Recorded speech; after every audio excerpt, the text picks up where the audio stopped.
Assalamualaikum warahmatullahi wabarakatuh. Kembali lagi bersama saya di channel Mabi Tutorial. Di video kali ini saya akan share ke teman-teman semua cara mengatasi font yang pecah sewaktu di-emboss di aplikasi Pixelab. Oke, langsung aja ke pembahasannya. Tapi sebelum saya melanjutkan, alangkah baiknya teman-teman support channel ini dengan cara like, comment, dan subscribe. Terima kasih. Stay tune.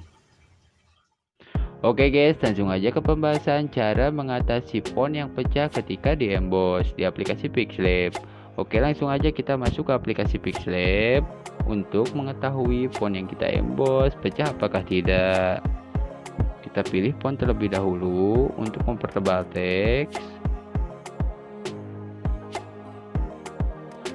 Setelah itu kita klik OK. Lalu kita pilih emboss untuk mengetahui pecah apakah tidak. Oke, ternyata hasilnya pecah.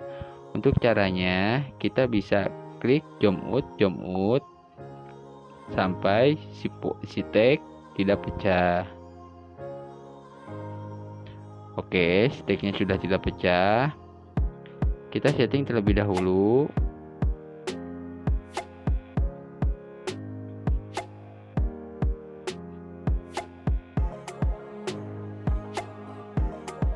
Setelah sudah men-setting, kita langsung aja klik checklist. Lalu kita pergi ke relative position agar posisi si tag berada di tengah-tengah background. Setelah itu kita klik copy, lalu kita pilih relative position lagi agar si tag berada juga di tengah-tengah background. Lalu kita pilih emboss untuk menonaktifkan. Setelah sudah, kita klik checklist, lalu kita kembali lagi ke icon to back. Lalu kita klik to back supaya emboss yang kita matikan berada di emboss yang masih aktif. Oke, langsung aja kita gabung tag. Untuk cara menggabung tag, kita klik icon yang ada di pojok kanan atas. Lalu kita klik gabung, kita klik checklist, kita gabung. Setelah sudah digabung, kita bisa langsung mendownloadnya.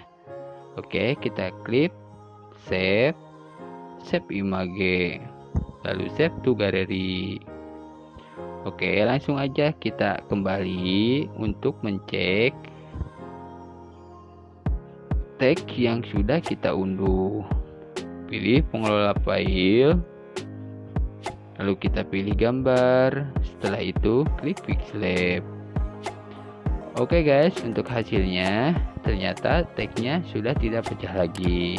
Saya rasa cukup sampai di sini. Terima kasih. Salam Mabi Tutorial.